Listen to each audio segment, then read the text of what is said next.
Welcome to the AFR Saints channel, where we provide you daily content on your favorite team, the New Orleans Saints. Do us a favor and hit that subscribe button. Be sure to leave your comments below and smash that like button. Who dat? In which pile of muck would you like to begin? Well, the injury report, I know we're sick of talking about it. I know we're sick of using it as an excuse, but damn, there was a lot of what will this team look like in the second half of the season once they get healthy. And then they throw in Pete Werner and Eric McCoy and Marcus May and Andrus Pete, on top of all the guys who've already been missing. It kind of feels like a black cloud that's not going to escape this team. Yeah, so what's the most significant new injury on the list, in your opinion? It's got to be Werner. We were talking about him as the possible MVP of the season in a short list with probably Alvin Kamara and Chris Olave. Maybe Cam Jordan and Demario Davis rounding out the top five. But Pete Werner's been one of the best players on their team this season, and there's a big drop-off behind him. So that's the toughest one. I mean, Eric McCoy's a big one too, though. I would have put those as two of the five healthiest players on the team probably right now. And Marshawn Lattimore's not back yet. Yeah, I know. What's which going we on? thought would be now. I mean, I know it was a pretty significant. I always get kidney and liver confused. Kidney injury that there was some hope that we always knew he was going to miss like 3 games. I think there was some hope, obviously, by not putting him on IR that maybe 3 could be the short end of it, but. We're way past that now. I have not heard any reason to think he had a setback or anything more significant that required ever again putting him on IR for 4 weeks. But obviously that's what they should have just done in the first place. But hopefully he comes back soon. But we haven't even seen him running off to the side with trainers yet. So why are the Saints favored on the road against the Steelers? That's a pretty bad team. And that's the story I just got done filing is, the timing couldn't be worse because at least one good thing about losing to Baltimore the way they did was that felt like the healthy, full roster Saints would have gotten, clobbered by Baltimore in that game anyway, which is, you could look at that as half glass full or glass half full or glass half empty. But at least, and look, they were going to lose that game and they lost that game. This Pittsburgh game is a game that you've got to win. No matter where you want to go this season, you have to beat up on a Pittsburgh team that is in rebuilding mode and not playing good football on either side of the ball. So if they, they're bottom 5 in the NFL in offensive yards per game, bottom 5 of the NFL in defensive yards per game. They give up sacks. They turn the ball over. They can't run the ball. They will get T.J. Watt back, it looks like, on a limited basis for this game. They've had a bye week to get healthy. So it's it's a time where Pittsburgh might be able to put up a better fight, and the Saints certainly are not going to be putting up their best fight. Mike, where does the matchup on Sunday favor the Saints against the Steelers? Still on defense, even without Pete Werner, even without Marshawn Lattimore. I mean, Kenny Pickett is a rookie quarterback who nobody thought was going to be a sure thing, who will be making his 5th career start, who already has turned the ball over 8 times, who's gotten sacked a bunch, who, is a vulnerable guy that you should be able to make life hard on. And he can't count on his run game. They haven't been able to get their run game going all year. They haven't fixed their offensive line. So they do have some talent, obviously, with Najee Harris, Deontay Johnson, George Pickens has been a stud. But, the Saints have to make the Steelers' offense look like what the Saints' offense looked like on Monday night. He's on Twitter at Mike Triplett, neworleans.football. Our conversations here every Thursday brought to you by Benny's Car Wash. You can go to bennyscarwash.com, learn about the membership clubs there at bennyscarwash.com. I want to go some big picture stuff here as well. At 3-6, it's absurd that we're still talking about the division, but by the time the Saints kick off at noon, we'll know what if they're still playing for first place in the division, because 2 teams play tonight, and then of course the Bucks play in Germany. So big picture, do you still look at this as a team where you go, forget the math. I get what the math says, they're a game behind. But realistically, do you look at this as a team that can still win this division? Look, the team that just looked so good against the Raiders 2 weeks ago and offered all this hope and made you think, wow, this is what they can look like, and Marshawn Lattimore's almost back, and boy, they might be relatively healthy.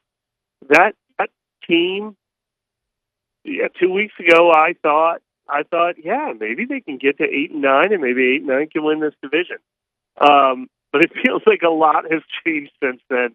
We saw them play their worst game of the season, and then these injuries that we're talking about are significant. Steve Werner might miss some substantial time. So it starts with you got to beat Pittsburgh. If you're 4-6 and you're buying another week to maybe get healthier and you're winning the game that you're supposed to win, we can still have that conversation. If they can't win at Pittsburgh and they sort of lose one of their best opportunities to beat up on one of the weaker opponents on the schedule, I think 3-7 might be out of time. I really do. Let's assume, just because we can do that here, right? Let's assume. Yes, we can. Yes. You're always allowed to ask me that. I will not yell at you and say I don't deal in hypotheticals. I live for them. Bingo. That's what we do. We have conversations. We know sometimes what playing for the future means. Look at Pittsburgh. Yes. They are playing Kenny Pickett to play for their future. They are saying, we realize we're not going to win anything of significance this year, but we're giving this guy experience to play for the future. For the New Orleans Saints, if they get to that point this year, what does playing for the future look like? Well, we can take tanking out of the equation. Right, exactly. That's why I said they're not tanking. But although we've had an interesting conversation about whether you actually tank for a higher second-round pick, and I say no way. They have to stay safe as much as possible by making sure the Eagles do not take over a high pick in round one. But well, first of all, I think it means going back to Jameis at quarterback. I think that happens if either they lose this week or if Andy Dalton looks like a part of the reason they lost or Andy Dalton struggles. I don't think he has enough of a grip on this job that pretty soon it becomes time to see what Jameis Winston looks like. I don't think Jameis Winston is a part of the Saints' future since they were so quick to dismiss him. But I think he probably deserves a chance to show what he's got when he's a little healthier and to show if he can throw the ball to Alvin Kamara and if some of the things the offense was doing well the last month when they had their run game, can they do that with Jameis? So I think that's part of it. But I mean, I don't know how many guys are auditioning for roles next year. I mean, I don't know what playing for next year. I don't know who else would get benched in favor of someone else necessarily. I mean, maybe some of these injured guys, they would just shut them down for the rest of the season. Someone like a Marshawn Lattimore, if there really was no hope. But other than that, I mean, I think Jameis is the only one that is more likely to play down the stretch if you're looking ahead to 2023. Let me throw you a bit of a curveball because this is actually breaking news. Muse, if you would hit the breaking news sounder, because this is radio and we love breaking news sounders. Another fun sound. That's a little aggressive. Ian Rappaport, and I'm sure others, tweeting just as you and I are talking here, Mike, the Saints have officially designated Trevor Penning to return off of IR.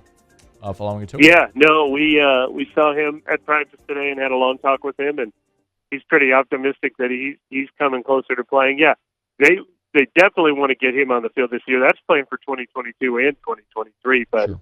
I think the role we would see him in this year, it'll take a few weeks before he can get back. I think he'll probably practice for the full 3 weeks before they think about activating him or pretty close to it. But I think we'd see him in that jumbo tight end role, the sixth offensive lineman role to start with. I remember Zach Street said this summer, even if he doesn't win the job, this was before his injury, he could be the best jumbo blocking tight end that we've ever had in Saints history. Yeah. So I think we'd see him on the field in that role. And then if the injury bug hits the offensive tackles too, either James Hurst or Ryan Ramczyk, he'd get the call on that scenario too. And yeah, I mean, maybe if they're completely eliminated from the playoffs, you give him 1 or 2 starts at left tackle before the year is over. Sure, he'd be in play for that. Mike Triplett's with us on neworleans.football. Conversation brought to you by Benny's Car Wash, bennyscarwash.com. And then there's the other question about Dennis Allen. I've never been fire the coach guy. Yeah. And so I'm not going to sit here and yell, fire the coach. I'm not. I'll give opinions if I think he'll work. And at this point, Mike, I don't think Dennis Allen is going to work as a head coach. I'm willing to say that definitively, and I'll die on that hill. If he ends up being great, awesome. I'll be thrilled for him and for the Saints. I just don't think that's ever going to happen. Saints organization internally, how would they approach this if the wheels fall off? If this becomes a 4-11 or 4-13 season? Well, I'm sorry. I'm stuck in traffic here. We got an S-bomb from Mike Triplett live on air. We got issues here. I was sitting here trying to make a left turn the whole time you were asking that. Basically, I was Dennis Allen trying to weave my way through that traffic. Hey! Boom. No, we got to get a rim shot. Here's the thing about Dennis Allen is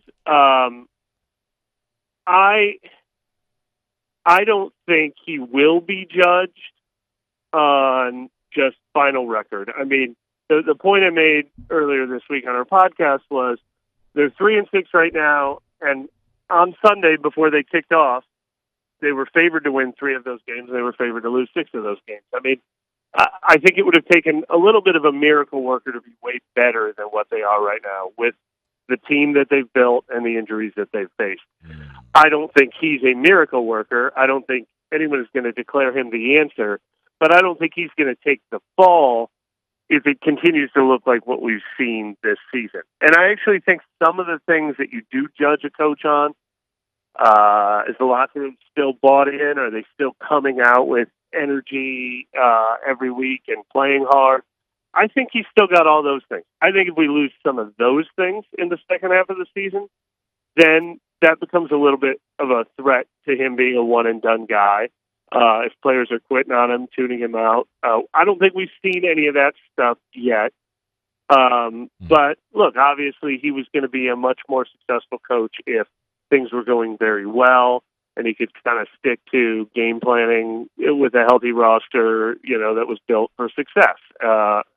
Not the kind of guy you're thinking is going to rah-rah his way to a title or lead a rebuilding charge. So I do think the only way that Mickey Loomis would look at this and say 1 year was enough is if the Saints looked at the entire philosophy of we kept pretty much the same coaching staff together, we kept pretty much the same culture together, we kept pretty much the same roster together, and we wanted to continue that. If they decide they want to go in a total rebuild, which I think is a discussion they have to have, I think that is the only way. If they're like, we're replacing the whole staff, we're replacing most of the roster, and we're starting a 2 to 3 year plan with someone new. It's the only thing I could see, but I'd be pretty surprised to see that.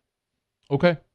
A conversation, though, that we will likely continue to have over the next 2 months. Yeah, I mean, I don't know how you play for it down the stretch, but it's going to become the number one topic of conversation as soon as they're eliminated. I think they could be, for all intents and purposes, eliminated from playoff hope as early as this week. They don't win this game. He's on Twitter at Mike Triplett, neworleans.football, neworleans.football. And our conversations with Mike every week are brought to you by Benny's Car Wash. You can learn more at bennyscarwash.com. Check out the Wash Club memberships. Unlimited car washes for low as like $15 a month. That's crazy. bennyscarwash.com, bennyscarwash.com. Mike, we appreciate you, man. Thanks so much. Thank you. Hey, thanks so much for watching. Please leave your comments. I love to interact. And be sure to hit the red subscribe button below.